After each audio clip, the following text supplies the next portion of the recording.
नमस्कार, आप देख रहे हैं न्यूज़ वन इंडिया। मैं हूं आपके साथ पंकज यादव। करते हैं बुलेटिन की शुरुआत बड़ी खबर के साथ। तो लखनऊ से बड़ी खबर, जहां पर इंडिया और एनडीए के बीच इस दौरान कड़ा मुकाबला रहा है। 2024 में 33 सीटों पर 50,000 से कम अंतर से जीत और यूपी लोकसभा की 6 सीटों पर 5,000 से कम मतों से फैसला। 2019 में केवल 2 सीटों पर 5,000 से कम अंतर से हुई थी जीत, जहां पर 2019 में 24 प्रत्याशी 2 से 5 लाख के अंतर से जीते थे। वहीं 2024 में केवल 8 प्रत्याशी बड़े अंतर से जीते हैं। धोरारा सीट सपा ने 5,000 से कम अंतर से जीती है। फर्रुखाबाद सीट बीजेपी ने 3,000 से कम अंतर से जीती है।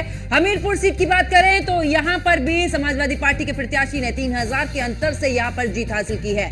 फूलपुर में बीजेपी प्रत्याशी 5,000 से कम अंतर में जीते हैं। वहीं बांसगांव से बीजेपी प्रत्याशी 4,000 से कम अंतर में यहां पर जीत दर्ज की है। सलेमपुर में भी सपा प्रत्याशी 4,000 से कम अंतर में यहां पर उन्होंने भी जीत दर्ज की है। तो कुल मिलाकर बात की जाए तो इस बार कड़ा मुकाबला इंडिया गठबंधन और साथ ही एनडीए के बीच जो प्रत्याशी रहे उनके बीच में देखने को मिला है। फूलपुर की बात करें तो बीजेपी प्रत्याशी 5,000 से कम अंतर से यहां पर उन्होंने जीत दर्ज की है। बांसगांव की बात की जाए तो बीजेपी प्रत्याशी 4,000 से कम अंतर से यहां पर जीते हैं। सलेमपुर की बात की जाए तो यहां पर भी समाजवादी पार्टी के प्रत्याशी 4,000 से कम अंतर से यहां पर उन्होंने भी जीत दर्ज की है। कुल मिलाकर बात करें तो इंडिया और एनडीए के बीच में कड़ा मुकाबला रहा है, क्योंकि जिस तरीके से 2024 में 33 सीटों पर 50,000 से कम अंतर से यहां पर जीत दर्ज की गई है, जिनमें से यूपी लोकसभा की 6 सीटों की अगर बात की जाए तो इसमें तो 5,000 से कम मतों से फैसला सामने आया। 2019 में केवल 2 सीटों पर 5,000 से कम अंतर से यहां पर जीत हुई थी, लेकिन इस बार कड़ा मुकाबला देखने को मिला है। 2019 में 24 प्रत्याशी 2 से 5 लाख के अंतर से जीते थे और इस बार की बात करें तो मात्र यानी कि केवल 8 प्रत्याशी बड़ी जीत के जो जीत रही है उसमें बड़ा अंतर यहां पर देखने को मिला है। धोरहरा सीट की अगर बात की जाए तो सपा ने 5,000 से कम अंतर में यह सीट जीती है। वहीं फर्रुखाबाद की बात करें तो ये वाली सीट बीजेपी ने 3,000 से कम अंतर में जीती है। इसके अलावा बात की जाए हमीरपुर की, यहां पर भी सपा प्रत्याशी ने 3,000 से अंतर की जीत दर्ज की है।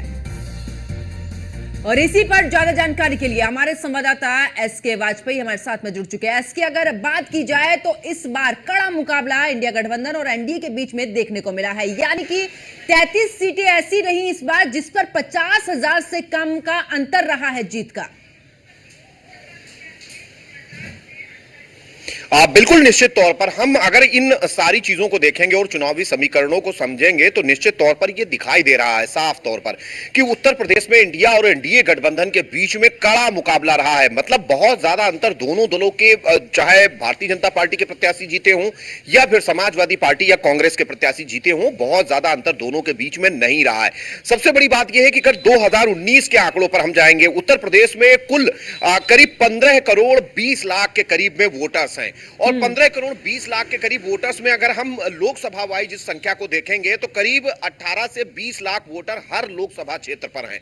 मतलब साफ है कि अगर आप समझें कि अगर किसी भी जो 80 लोकसभा सीटें उत्तर प्रदेश में हैं और उनमें से अगर आप किसी भी लोकसभा सीट को लेते हैं और वहां पर अगर 5,000, 10,000 या 20,000, 25,000 से अगर जीत या हार होती है तो सीधे तौर पर यह कोई मायने नहीं रखता है, क्योंकि ये जो आंकड़ा है वो विधानसभा के स्तर का है।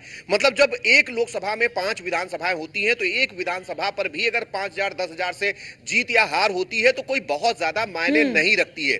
2019 के अगर हम आंकड़ों को देखेंगे तो 19 में केवल 16 सीटें ऐसी थी जो 5,000 या उससे कम अंतर से जीती थी। इस बार 33 सीटें ऐसी हैं जो 50,000 से कम अंतर पे जीती हैं।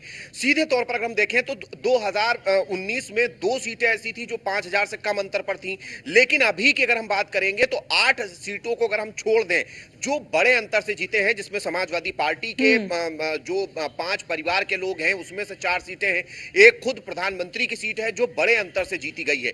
सीधे तौर पर इसके अलावा बाकी सीटों पर जो मुकाबला रहा है वो 20 से 25,000 या 35,000 इस टाइप का मुकाबला रहा है। 50,000 के आंकड़े को क्रॉस नहीं किया है। अगर हम धौरहरा सीट की बात करें जहां पर समाजवादी पार्टी जीती है तो सीधे तौर पर उस सीट में जो भारतीय जनता पार्टी के प्रत्याशी से जीत का अंतर है वो करीब 5,000 का है। वहीं अगर हम फर्रुखाबाद सीट की बात करें जिसको भारतीय जनता पार्टी ने जीता है, वो 3000 से कम अंतर पर जीती है। इसी तरीके से उत्तर प्रदेश की करीब 7 से 8 ऐसी सीटें हैं जो 5000 के अंतर में है। सीधे तौर पर ये चीजें ये दिखा रही हैं कि दोनों जो गठबंधन थे काफी मजबूती के साथ जमीन पर लड़ते हुए दिखाई दे रहे थे और कहीं ना कहीं वो चीजें स्पष्ट तौर पर साफ भी हो रही हैं। जिस तरीके के आंकड़े आज आयोग की तरफ से जारी किए जा रहे हैं, कहीं ना कहीं आंकड़े बताने के लिए काफी हैं कि लगातार जो दोनों गठबंधनों की तरफ से दावे किए जा रहे थे, उन दावों पर जनता ने कितना विश्वास किया है कि किसी भी एक गठबंधन को एक तरफा वोट नहीं मिला है। मतलब ये बिल्कुल साफ था कि भारतीय जनता पार्टी की सरकार के प्रति एंटी इनकम्बेंसी थी, लोगों में बहुत सारी चीजों को लेकर गुस्सा था और यही एक वजह है कि एक तरफा जीत नहीं मिली। दोनों गठबंधन की तरफ से कड़ा मुकाबला देखने को मिला और काफी कम अंतर और से ऐसे अक्सर हमने देखा, हमने पिछले चुनाव भी देखे, 2019 के अगर चुनाव की बात की जाए लंबी लंबी कतारें लगी रहती थी। लेकिन इस बार जब हम बूथों पर पहुंचे हैं, ग्राउंड जीरो पर इस दौरान देखा है, वहां पर ज्यादा लोगों की भीड़ भाड़ नहीं नजर आ रही थी। या तो गर्मी की वजह से ये जो वो अगर हम बात करें वोटिंग परसेंटेज कम हुआ है और जीत के अंतर में भी इसीलिए मार्जिन काफी कम रहा है। क्या ये भी एक बड़ी वजह रही? बिल्कुल निश्चित तौर पर यह बड़ी वजह रही है। और अगर हम देखें तो चाहे अगर आप पहले चरण की बात करें, जब पहले चरण में पश्चिमी उत्तर प्रदेश का चुनाव हो रहा था, उस दौरान 2019 की तुलना में 2024 में करीब 7.5 से 8% वोटिंग कम हुई थी। और सीधे तौर पर जब आप उस आंकड़े को जाएंगे, अगर एक लोकसभा पे अगर आप 19 लाख या 18 लाख वोटर रखते हैं और उसको 7% या 8% अगर वोट नहीं पड़ता है, तो आप समझ सकते हैं वो संख्या करीब 1 से 1.25 लाख होती है। मतलब साफ है कि 1.25 लाख लोग घरों में बैठे रहे, वोट करने नहीं गए या बाहर चले गए, वोट नहीं देने गए। और सीधे तौर पर इसका नुकसान दोनों गठबंधन को उठाना पड़ा। हालांकि जिस तरीके की तस्वीर निकलकर सामने आई है, इस तस्वीर से साफ है कि भारतीय जनता पार्टी के जो वोटर्स थे या जो एनडीए गठबंधन के वोटर्स थे, वो बड़ी संख्या में बाहर नहीं निकले। और यही एक वजह है कि भारतीय जनता पार्टी को 2014 की 73 और 2019 की 64 सीटों से घटकर 33 पर संतोष करना पड़ा। वजह थी गर्मी भी बहुत थी और कुछ वोटर्स में भी उत्साह नहीं देखने को मिला। जिस तरीके की लंबी लाइनें 2019 में हमने देखी थी, उस तरीके की लाइनें 2024 में हमको लगती हुई नहीं दिखाई दी। और यही एक बड़ी वजह भी है कि आज जो तस्वीर उत्तर प्रदेश की निकलकर सामने आई है, जिसमें भारतीय जनता पार्टी को काफी बड़ा नुकसान उठाना पड़ा है। मतलब जितनी उसकी सीटें थी उससे आधी सीटों पर वो सिमट गई है। और अगर उत्तर प्रदेश में 2019 जैसी ही, भले ही 2014 जैसी 73 सीटों की परफॉर्मेंस भारतीय जनता पार्टी ना कर पाती, अगर 66 सीटों जैसी परफॉर्मेंस 2019 वाली भी करती, तो केंद्र में भारतीय जनता पार्टी की अपने बल पर पूर्ण बहुमत की सरकार होती। मतलब जिन 33-34 सीटों की भारतीय जनता पार्टी को आज की डेट में जरूरत है, वो उसको उत्तर प्रदेश से मिल सकती थी। लेकिन जो लोग वोट नहीं करने गए, सीधे तौर पर यह सबसे बड़ा नुकसान भारतीय जनता पार्टी और उसके गठबंधन को हुआ है। हालांकि उसके पीछे कई फैक्टर्स हैं कि एक गर्मी भी एक बड़ी वजह है जिससे लोग नहीं निकले। दूसरा, प्रत्याशियों को लेकर भी भारतीय जनता पार्टी के जो प्रत्याशी रिपीट कर रहे थे, संभवतः उनको लेकर भी लोगों के अंदर गुस्सा था, ये भी एक बड़ी वजह थी। और अगली बात यह थी कि कुछ स्थानीय मुद्दे भी थे जिसमें बेरोजगारी, महंगाई जैसे मुद्दों को लेकर भी लोगों में काफी गुस्सा था। तो बिल्कुल, और ऐसे जब लोगों से जानने की कोशिश भी की गई इस दौरान, खास करके जो फर्स्ट टाइम वोटर्स रहे हैं, उनका भी मेन फोकस रहा कि केवल रोजगार, यानी कि आप भले ही आप योजनाएं चला रहे हैं, लेकिन युवाओं को, क्योंकि युवा देश का भविष्य है और ऐसे में युवाओं के लिए काम करिए। क्या इस दौरान नाराजगी भारी पड़ गई बीजेपी पर?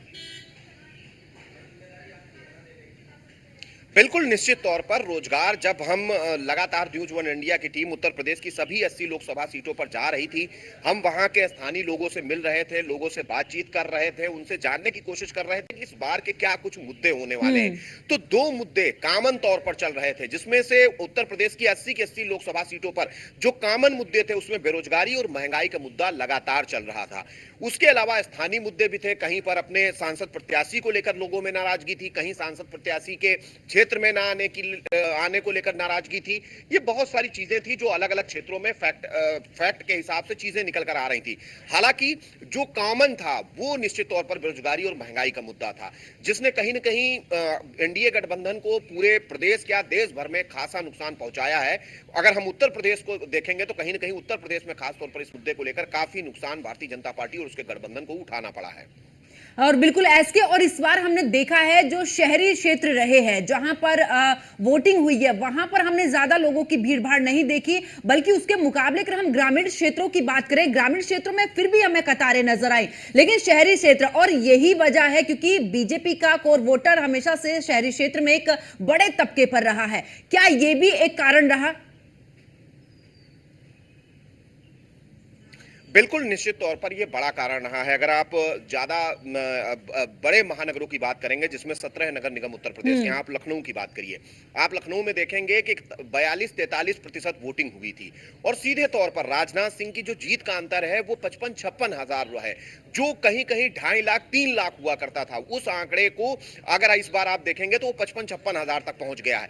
अगर आप किसी भी महानगर को देखेंगे, चाहे वो गाजियाबाद हो, नोएडा हो, या उसके अलावा अगर आप आगरा, वाराणसी, या फिर उसके अलावा आप प्रयागराज जैसे बड़े महानगरों की बात करेंगे, तो वहां पर वोटिंग परसेंट गिरा है। सीधे तौर पर इस गिरे हुए वोटिंग परसेंट को अगर आप देखेंगे तो जो जीत का अंतर है वो भी कम होता दिखाई दिया। आप वाराणसी के जीत के अंतर को देखिए, करीब 1.5 लाख था, 1.5 लाख के करीब में है, जो पहले करीब 3.5 से 4 लाख था। तो कहीं ना कहीं वो चीजें स्पष्ट तौर पर दिखाई दी कि जो छोटे जिले थे वहां पर लोगों ने थोड़ा उत्साह जरूर दिखाया, बढ़ चढ़कर वोट किया। खासतौर पर जो देहात क्षेत्र की सीटें थी, अगर आप लखनऊ में ही देखेंगे तो लखनऊ में ही 2 सीटें, एक तो लखनऊ शहर है जहां से रक्षा मंत्री राजनाथ सिंह मैदान में थे और चुनाव जीते हैं, दूसरी लखनऊ से जो देहात क्षेत्र की सीट है जो मोहनलालगंज के नाम से है, उस सीट को भी अगर आप देखेंगे जहां से कौशल किशोर हार गए हैं, तो वहां पर भी बढ़ चढ़कर वोटिंग हुई, लेकिन वो कौशल किशोर के खिलाफ थी। तो ये चीजें स्पष्ट तौर पर दिखाई दी कि देहात क्षेत्रों में लोगों ने जरूर वोट किया, लेकिन जो शहरी मतदाता थे, संभवतः गर्मी भी एक बड़ी वजह हो सकती है, जिस वजह से वो उस उत्साह के साथ वोटिंग करने के लिए पोलिंग स्टेशन पर नहीं और यहाँ पर पहुंचे, एसके नाराजगी भी नजर आई है क्योंकि जो सिटिंग सांसद रहे उनको टिकट दिया, लोगों के बीच में नहीं जाना, एक खासी नाराजगी यहाँ पर जरूर देखने को मिली। बहुत बहुत शुक्रिया एसके हमारे साथ जुड़ने के लिए, तमाम जानकारी साझा करने के लिए।